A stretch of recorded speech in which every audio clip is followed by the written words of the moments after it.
نماز خشوع کے بغیر ایسی ہے جیسے روح کے بغیر جسم ہو۔ تو خشوع دل میں بھی ہوتا ہے اور اعضاء میں بھی ہوتا ہے، یعنی دل بھی اللہ کی طرف حاضر ہو اور اعضاء بھی اپنی جگہ پر ساکت ہوں، اور اپنی حرکات و سکنات میں، اپنے رکوع اور سجود میں، اپنے قیام اور قعود میں نبی صلی اللہ علیہ وسلم کے طریقے کی اتباع کی جائے، اور شدید حرص ہو اس بات کی کہ بلا ضرورت حرکت نہ کی جائے، بلا ضرورت حرکت نہ کی جائے، یہ بہت اہم ہے۔ تو جب یہ بات آ جاتی ہے کہ سارا نبی صلی اللہ علیہ وسلم کے طریقے پر ہی اٹھنا بیٹھنا ہو، تو پھر اس سے یہ پتہ چلتا ہے کہ خشوع میں سنت کے مطابق نماز پڑھنا بھی آ جاتا ہے۔ عمر رضی اللہ عنہ جب کسی آدمی کو دیکھتے کہ وہ نماز میں اپنی گردن نیچے جھکا رہا ہے تو آپ اس کی گردن پر کوڑا مارتے اور اسے کہتے افسوس تجھ پر، خشوع تو دل میں ہوتا ہے۔ یعنی بہت زیادہ سر جھکا کے کھڑے ہو جانا، یعنی ایک طرح نگاہوں کا جھکا ہونا، گردن سیدھی ہے لیکن نگاہیں جھکی ہوئی ہیں، اور ایک یہ ہے کہ سر جھکا لینا کھڑے ہو کر، تو وہ کہتے کہ خشوع دل میں ہے۔ اور سعید بن مسیب نے ایک آدمی کو دیکھا، وہ اپنی نماز میں اپنی داڑھی سے کھیل رہا تھا، یعنی بالوں کے خارش وارش کر رہا تھا، تو انہوں نے کہا اگر اس کے دل میں خشوع ہوتا تو اس کے اعضاء میں بھی ہوتا،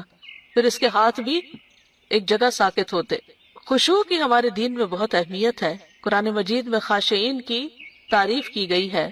سورۃ الانبیاء میں انبیاء کی صفت بتائی گئی، وَيَدْعُونَنَا رَغَبًا وَرَهَبًا وَكَانُوا لَنَا خَاشِعِينَ، اور وہ ہمیں رغبت اور خوف سے پکارتے تھے، یعنی پیغمبر، حالانکہ وہ اللہ کے چنے ہوئے نیک بندے تھے، معصوم بندے، لیکن پھر بھی ان کے اندر ڈر تھا اللہ کا، اور وہ ہمارے ہی لیے عاجزی کرنے والے تھے۔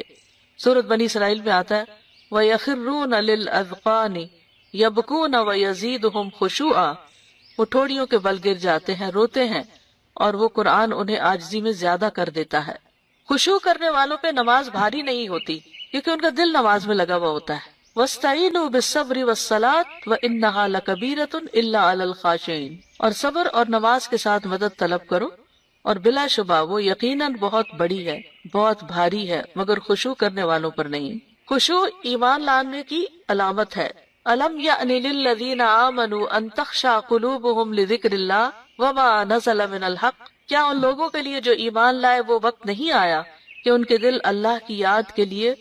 اور اس حق کے لیے جھک جائیں جو نازل ہوا؟ پھر یہ کہ خشوع کرنے والے سے اللہ کا وعدہ بھی ہے۔ رسول اللہ صلی اللہ علیہ وسلم نے فرمایا اللہ تعالیٰ نے 5 نمازیں فرض کی ہیں، جو ان کے لیے اچھی طرح وضو کرے گا اور انہیں ان کے وقت پر ادا کرے گا اور ان کے رکوع پوری طرح ادا کرے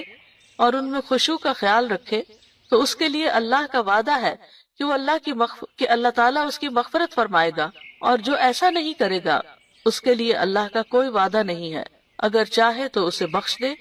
اور چاہے تو عذاب دے۔